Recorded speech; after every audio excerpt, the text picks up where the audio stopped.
ఆశీర్వదిస్తూ నీరాజనాలు పడుతున్న నా తెలుగింటి ఆడపడుచులకు, యువతరానికి ప్రతినిధులు, నవతరానికి నాయకులు, భావితరానికి భారతదేశపు మహాశక్తి అయిన యువకులకు అందరికి కూడా నా నమస్కారాలు తెలియజేసుకుంటూ, మరి ఈరోజు ఈ కదిలిలా చూస్తున్నాం. ఈ భూమి మీద ఎందరో పుడతారు గిడతారు కానీ అందరూ మహానుభావులు కాలేరు. ఒక మనిషి మౌనత విద్యాపథంలోకి నడవాలంటే, అత్యున్నత శిఖరాలకు ఎదగాలంటే సత్సంకల్పం కావాలి, అగ్గుంట దీక్ష పూనాలి, నీ దారిలో నువ్వు నడవాలి. అది మా నాన్నగారు చూసి నేను నేర్చుకుంది.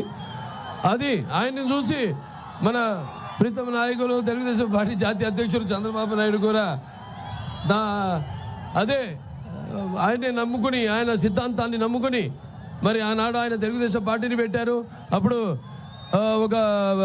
అప్పుడే పుట్టిన బిడ్డ బొడ్డు కొయ్యక ముందే అసలు ఈ రాజకీయం అంటే ఏంటో తెలిపిన మహానుభావుడు నందమూరి తారక రామారావు గారు.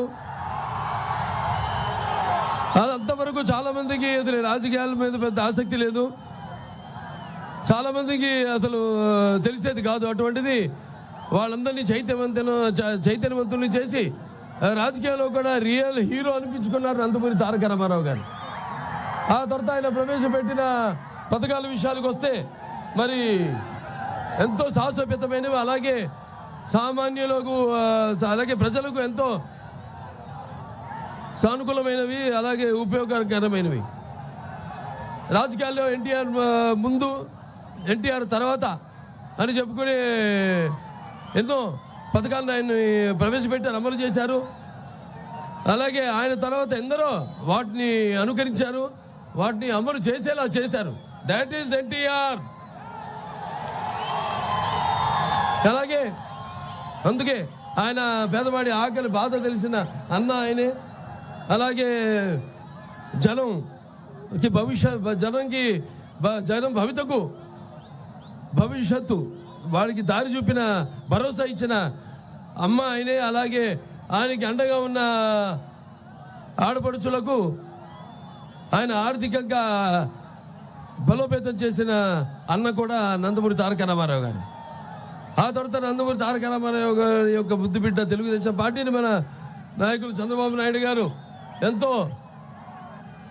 క్రమశిక్షణతో, అదే క్రమశిక్షణతో ఆయనతో పొందిన స్ఫూర్తితో ఈ పార్టీని ముందుకు నడుపుతున్నారు.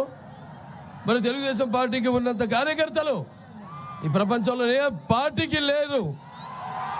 తెలుగుదేశానికి గుండెకాయ తెలుగుదేశం పార్టీ కార్యకర్తలు.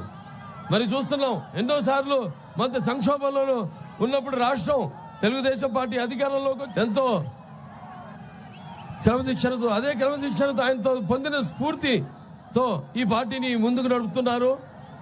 మరి తెలుగుదేశం పార్టీకి ఉన్నంత కార్యకర్తలు ఈ ప్రపంచంలో ఏ పార్టీకి లేదు.